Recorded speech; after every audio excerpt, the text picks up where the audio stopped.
بسم اللہ الرحمن الرحیم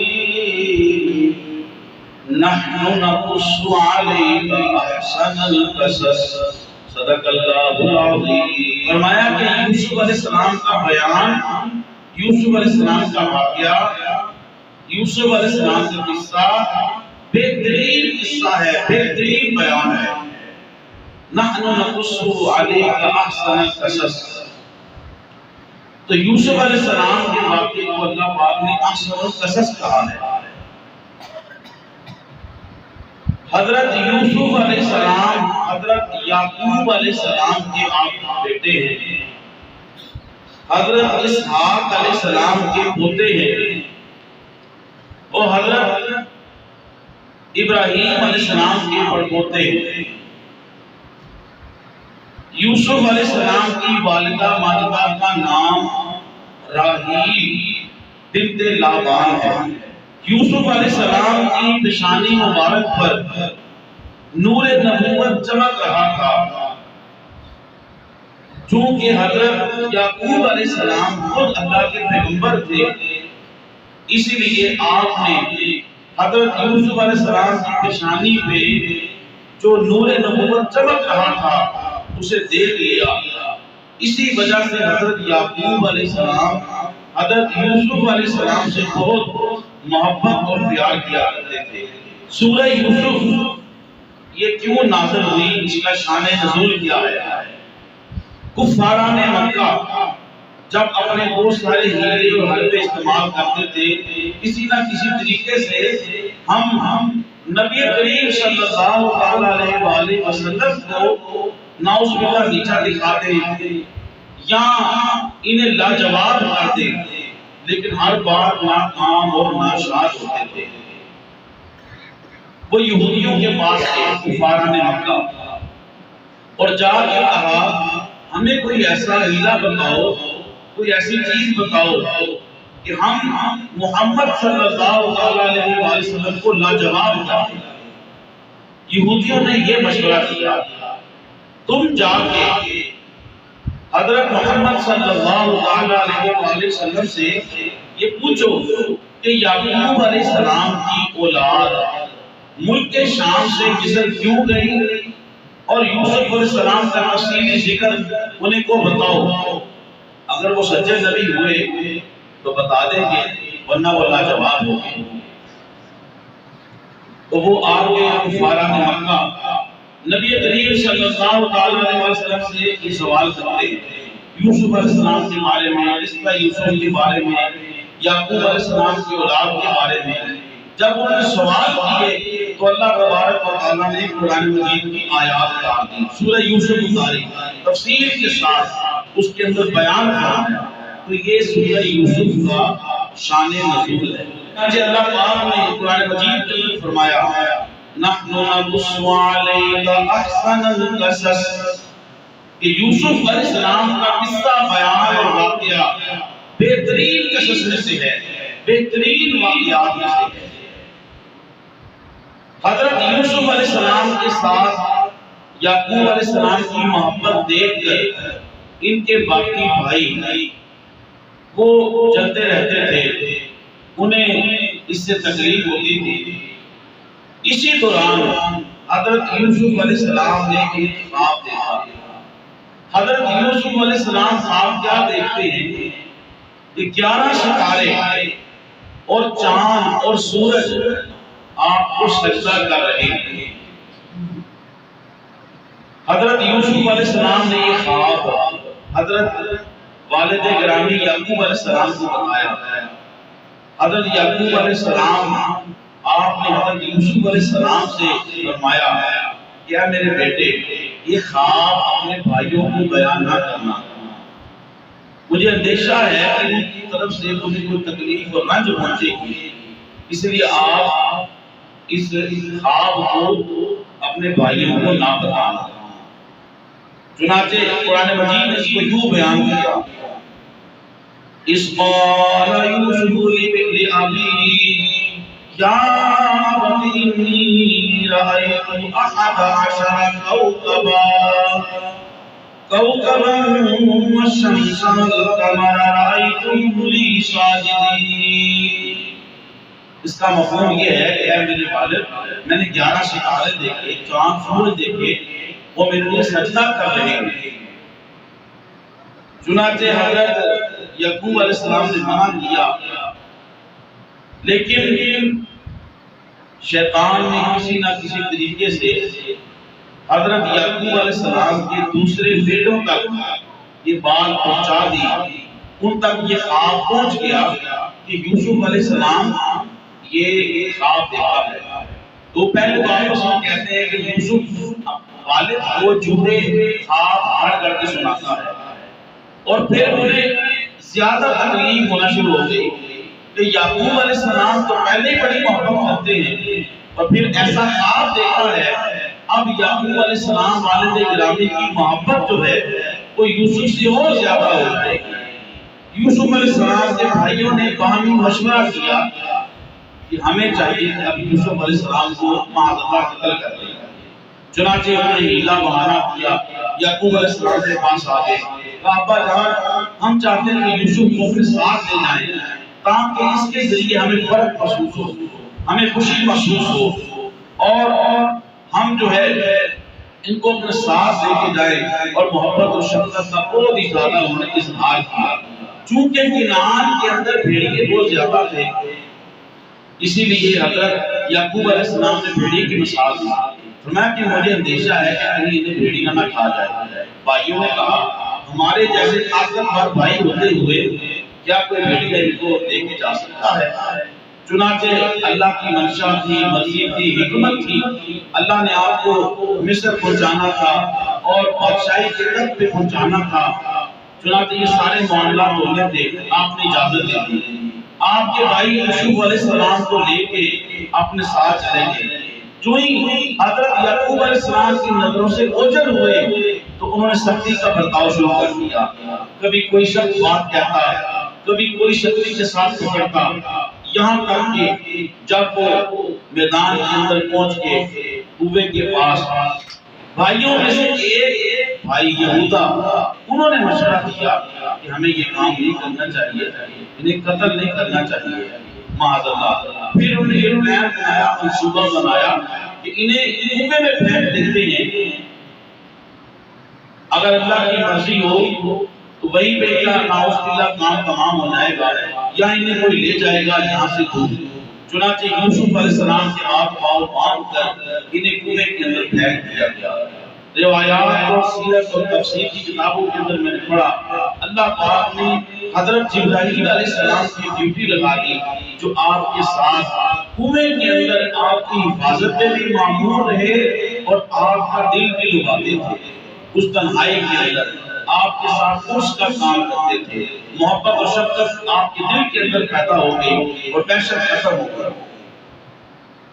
روایات کے اندر آتا ہے کہ آپ 3 دن یا 3 راتیں اس کنویں کے اندر رہے، تو جبرائیل علیہ السلام آپ کی حفاظت میں معمور رہے۔ اب انہوں نے ہاتھ پاؤں باندھ کے آپ کو کنویں میں پھینک دیا۔ حضرت یوسف علیہ السلام کی حفاظت اللہ نے فرمائی۔ آپ کے بھائی 2 روایتیں، ایک تو انہوں نے وہاں پہ جاسوس مقرر کر دیا کہ دیکھیں کیا بنتا ہے، دوسری روایت کے اندر آتا ہے وہ خود بھی اس کنویں کے ارد گرد پھرتے رہے کہ کیا معاملہ ہوتا ہے۔ چنانچہ ایک قافلہ جو مدائن سے آ رہا تھا اور انہیں مصر جانا تھا، وہ راستہ بھول کے وہاں پہ پہنچ گئے۔ چنانچہ انہوں نے اپنے 2 غلاموں کو بھیجا پانی لینے کے لیے۔ جب پانی لینے کے لیے کنویں میں ڈول پھینکا تو اللہ کے حکم سے جبرائیل علیہ السلام نے یوسف علیہ السلام کو اس ڈول کے اندر بٹھا دیا۔ جب انہوں نے اوپر پھینکا تو جب یوسف علیہ السلام کے چہرے مبارک کو دیکھا، حسن و جمال کو دیکھا تو پکار اٹھے، یا بشرا ھذا غلام، خوشخبری ہے، اتنا پیارا بچہ، اتنا پیارا لڑکا۔ چنانچہ وہ لے کے اپنے قافلے والوں کے پاس آ گئے۔ ادھر جاسوس نے انہوں نے خبر دے دی، کیا بھائیوں نے خود دیکھ لیا، تو وہ قافلے والوں کے پاس پہنچ گئے اور جا کے کہتے ہیں اے قافلے والوں یہ ہمارا غلام ہے، بھاگا ہوا غلام ہے۔ قافلے والوں نے کہا کہ یہ غلام نہیں ہو سکتا، یہ تو ہیرے ہے، یہ تو ہیرا ہے، یہ غلام نہیں ہو سکتا، ایسی شکل و صورت غلام کی نہیں ہو سکتی۔ باہر آپ نے کہا یہ ہمارا آقا ہوا غلام ہے، اسی وجہ سے ہم اسے فروخت کرنا چاہتے ہیں۔ سیرت کی تاریخ کی کتابوں کے اندر آتا ہے کہ نہایت ہی کم قیمت کے اندر 20 یا 22 درہم کے اندر انہوں نے یوسف علیہ السلام کو فروخت کر دیا، اور فرمایا کہ اگر وہ 20 یا 22 درہم نہ دیتے تو پھر بھی اتنے جو ہے وہ بے رغبت تھے یوسف علیہ السلام سے کہ یہ مفت میں دے دیتے۔ چنانچہ اس وقت دور کا انسان بکتے تھے تو اس کی سند لکھی جاتی ہے۔ ان بھائیوں نے یوسف علیہ السلام سے اتنا حسد تھا کہ 20 یا 22 درہم کے اندر فروخت بھی کر دیا اور سند بھی لکھ کے دیے کہ یہ ہم نے ان کو فروخت کیا ہے، چونکہ اس سند کے ساتھ اس غلام کی ویلیو، مارکیٹ ویلیو جو وہ بڑھ جاتی ہے۔ کہ یہ سند کے ساتھ فروخت ہوا آ رہا ہے، یہ چوری کا مال نہیں ہے۔ چنانچہ یوسف علیہ السلام بک گئے، ادھر بھائیوں نے بکری ذبح کی، قمیص کے اوپر خون لگایا اور روتے ہوئے یعقوب علیہ السلام کے پاس آ گئے۔ چور جتنا بھی ہوشیار ہو، لیکن یہ اللہ کی قدرت ہے، وہ کوئی نہ کوئی اپنا نشان چھوڑ جاتا ہے۔ ان سے یہ بیوقوفی سرزد ہوئی کہ کہہ رہے ہیں کہ بھیڑیے نے چین پھاڑ دیا ہے، کھا لیا ہے، لیکن قمیص سلامت ہے۔ یوسف علیہ السلام کی قمیص انہوں نے اتار لی تھی پھینکتے ہوئے۔ والد کے پاس جب آئے تو والد گرامی نے کہا یہ کیسا بھیڑیا ہے کہ جس نے میرے یوسف کو تو کھا لیا ہے لیکن قمیص کو سلامت رکھا ہے۔ پھر یوسف علیہ السلام کے والد گرامی یعقوب علیہ السلام کہتے ہیں کہ اب صبر جمیل ہی بہتر ہے، اب صبر جمیل ہی بہتر ہے۔ آپ جانتے تھے کہ یہ اسرائیلی کارسانی ہے، لیکن اللہ کی رضا کے اوپر آپ راضی رہے اور فرمایا کہ اب صبر جمیل ہی بہتر ہے۔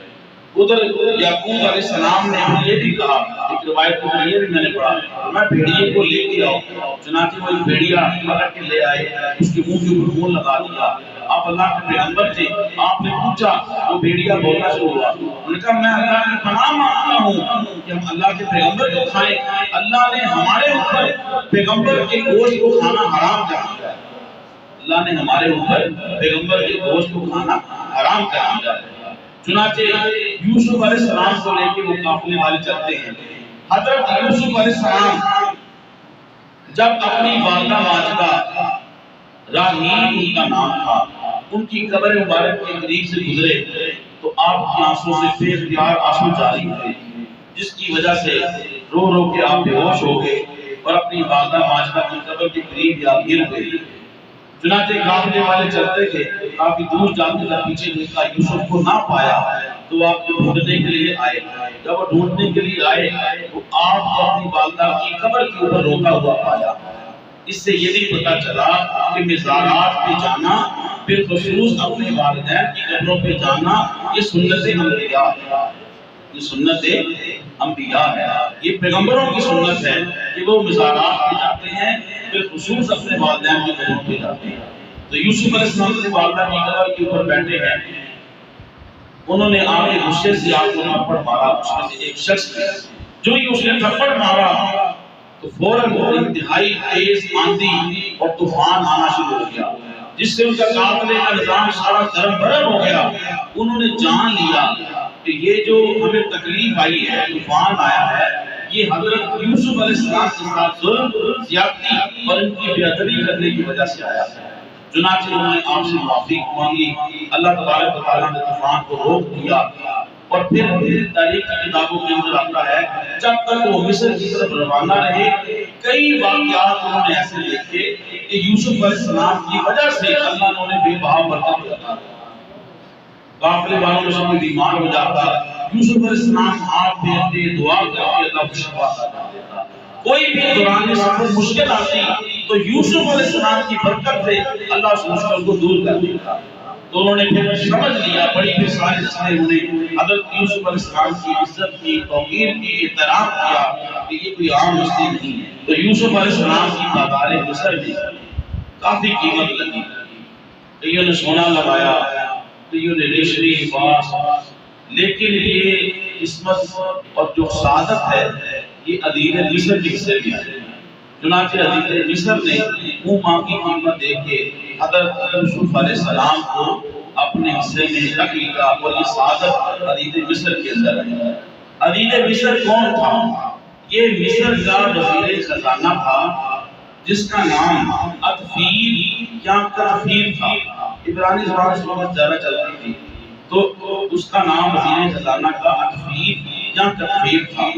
اور اس وقت جو بادشاہ تھا مصر کا، اس کا نام ریان بن ولید تھا، جو قوم عمالقہ کا آدمی تھا۔ ریان بادشاہ کا نام تھا، بادشاہ مصر کا۔ یوسف عزیز مصر کے گھر جب تشریف لاتے ہیں تو آپ غلاموں کی طرح نہیں رہتے ہیں، بلکہ اپنی عقل مندی اور اپنی نبوت اور پیغمبری کی وجہ سے اور اپنی دانائی، تقوی و طہارت کی وجہ سے آپ بڑے عزت و احترام کے ساتھ اس گھر کے اندر رہتے تھے۔ اور عزیز مصر نے بھی حکم جاری کیا ہوا تھا کہ یوسف کے ساتھ سختی کا برتاؤ نہیں کرنا، انتہائی عزت و احترام کے ساتھ یوسف کے ساتھ پیش آنا ہے علیہ السلام۔ چنانچہ حضرت یوسف علیہ السلام آپ پیغمبر بھی ہیں، انتہائی حسن و جمال کے مالک ہیں۔ ایک روایت کے اندر پڑھ رہا تھا، میرے اور آپ کے قریب آقا صلی اللہ علیہ وسلم کا جب حسن مبارک تقسیم ہوا، حسن مبارک تقسیم ہوا، اس ساری کائنات کے اندر جتنا بھی حسن ہے، یہ میرے اور آپ کے قریب آقا صلی اللہ علیہ وسلم کے حسن مصطفیٰ کی خیرات ہے۔ جو تفسیر حدیث نور، حضرت جابر والی تفسیر حدیث نور، کہ اللہ نے میرے اور آپ کے قریب آقا اپنے نور سے لو، عرش، قلم، ہر شے کو پیدا کیا، فرشتوں کو، جنت کو، دو سے پیدا کیا، اور یہ صحیح حدیث پاک ہے۔ تو آپ کی حسن مبارک کا ایک حصہ پوری دنیا میں تقسیم ہوا، اور ایک خاص حصہ جو ہے مستقل، وہ حضرت یوسف علیہ السلام اور آپ کی والدہ رحیل کے حصے میں آیا۔ آپ کی والدہ رحیل اور حضرت یوسف علیہ السلام کے حصے میں آیا۔ یہی وجہ ہے کہ حسن یوسف کو دیکھ کے مصر میں انگلیاں کٹی، حسن یوسف میں کٹی، مصر میں انگشت زنا سر کٹاتے ہیں، تیرے نام پہ میدان مردان عرب، یعنی حضور کے نام پہ عرب کے جو مرد ہیں وہ اپنا سر کٹا دیتے ہیں۔ ادھر حسن یوسف اللہ کی عالم ہے، تو حسن مصطفیٰ کا یہ عالم ہے کہ حسن مصطفیٰ کو دیکھ کے عرب کے نوجوان اپنی گردنیں کٹا دیتے ہیں۔ چنانچہ یوسف علیہ السلام کو اللہ پاک نے حسن تو دیا تھا، چنانچہ شعراء نے بھی لکھا کہ 6 مہینے تک لوگوں کو بھوک نہیں لگتی تھی۔ شعراء نے پنجابی کے اندر شعر لکھے بڑے مشہور، تو یوسف علیہ السلام کا حسن تھا۔ ادھر حضرت زلیخا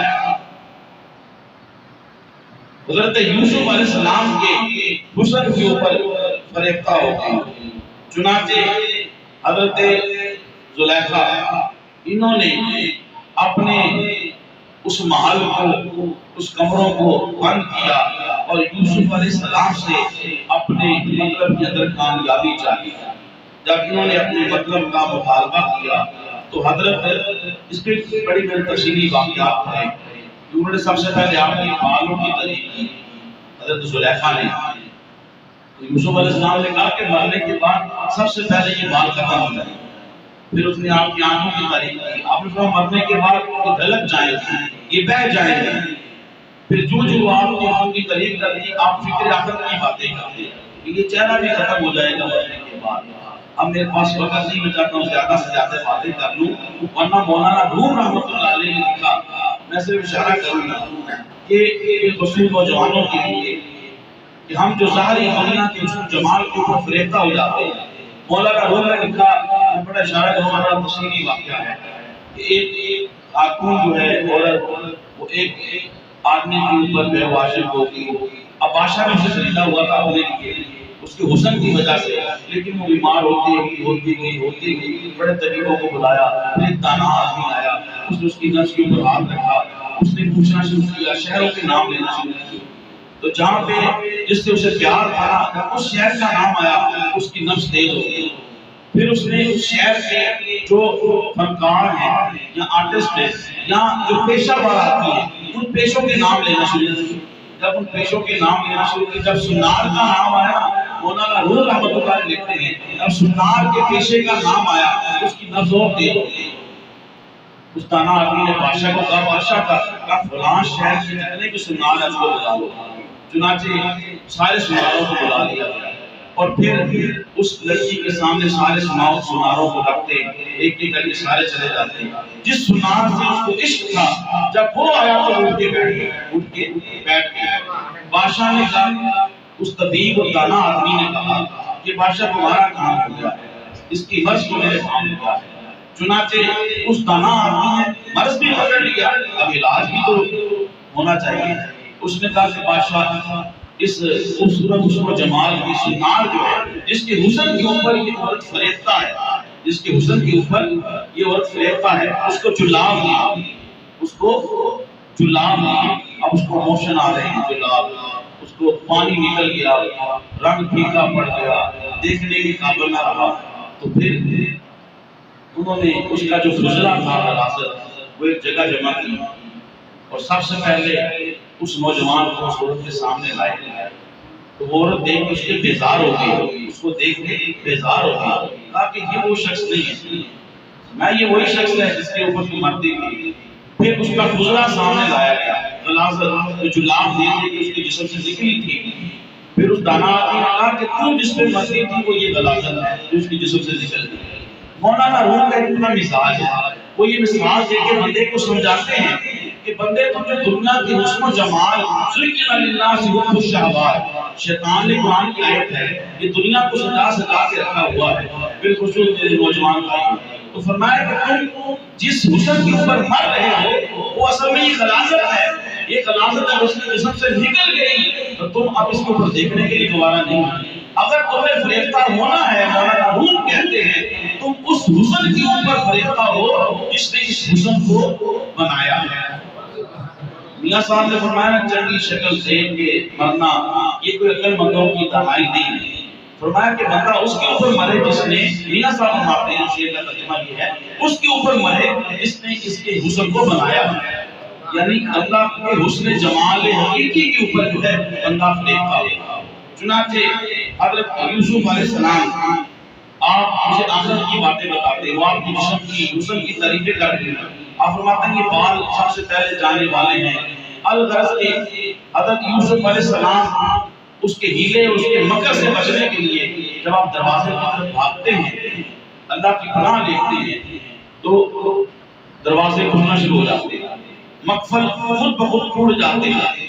یہاں پہ علماء نے لکھا ہے کہ یہ دیکھیں جیسے یوسف علیہ السلام بند کمروں کے اندر تھے، بند تالوں کے اندر تھے، لیکن جب اللہ کا نام لے کے نکلے دروازے بھی کھل گئے، تالے بھی کھل گئے، اللہ نے رستے بنا دیے. فرمایا ایسے ہی بندہ جب کسی ایسی مشکل میں پھنس جائے، جب چاروں جہت شخص جہت جب بندے کے دروازے بند ہو جائے تو بندہ اللہ کے ساتھ توکل کرے، اللہ وہاں سے راستہ پیدا کر دیتا ہے جہاں سے اس کا بہنوں کو مان دیتا ہے.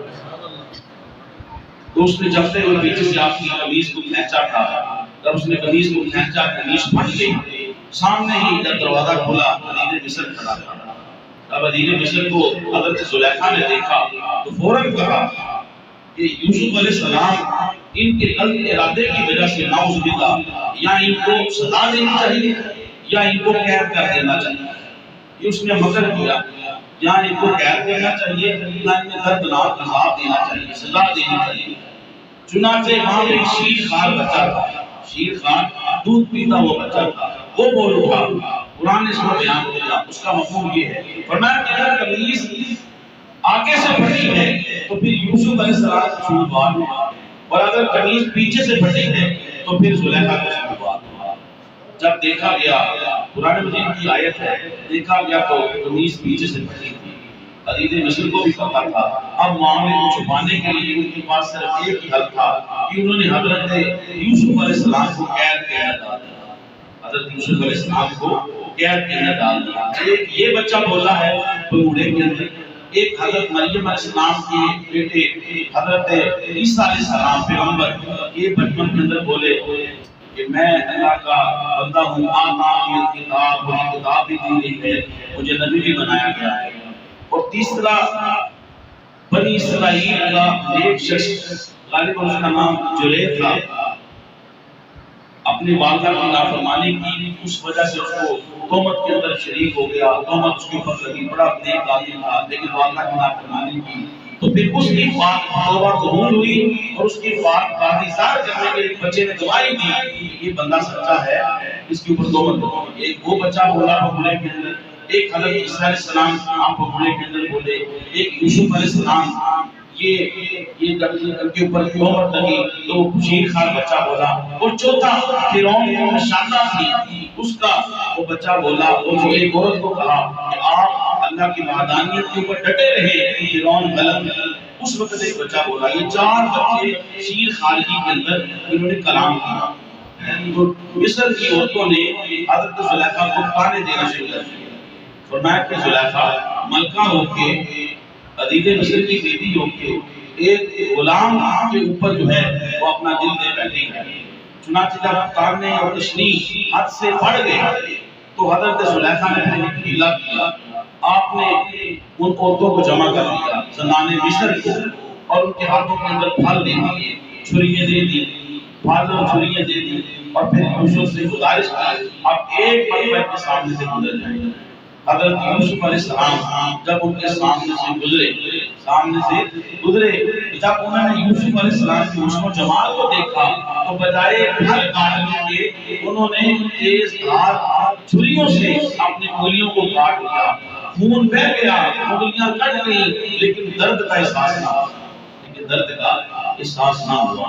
بلکہ تاریخ کی کتابوں کے اندر یہ بھی آتا ہے کہ وہ خود بھی یوسف علیہ السلام کے اوپر فدا ہو گیا، یوسف علیہ السلام کے اوپر فدا ہو گیا کہ یہ کوئی بندہ نہیں ہے، یہ کوئی بشر نہیں ہے، یہ تو بہت بزرگ فرشتہ لگتا ہے، یہ تو بزرگ فرشتہ لگتا ہے، یہ کوئی بندہ نہیں ہے، آدمی۔ تو واجب الاحترام آپ توجہ رکھیں، یہ ہے یوسف علیہ السلام کے حسن کا عالم۔ انگلیاں کاٹ کے قرآن نے بیان کیا لیکن درد نہ ہوئی۔ یہی وجہ ہے کہ امت محمدیہ صلی اللہ علیہ وسلم کا کوئی شخص مجاہد جب میدان جہاد میں جاتا ہے، اللہ اس کے رسول کے نام پہ، دین کے نام پہ جب اپنی گردن کٹاتا ہے، فرمایا کہ جب وہ گردن کٹاتا ہے فرمایا اسے اتنی درد ہوتی ہے جیسے کیڑی کاٹتی ہے، اس سے بھی کم۔ کیوں؟ اس لیے کہ جب اس کی گردن پہ چھری چلتی ہے یا اسے بلٹ لگتی ہے یا اسے جو بھی آنے سے مارا جاتا ہے، اس کے خون کا قطرہ زمین پر گرنے سے پہلے اللہ بے حجاب اپنی زیارت کرتا ہے۔ اللہ بے حجاب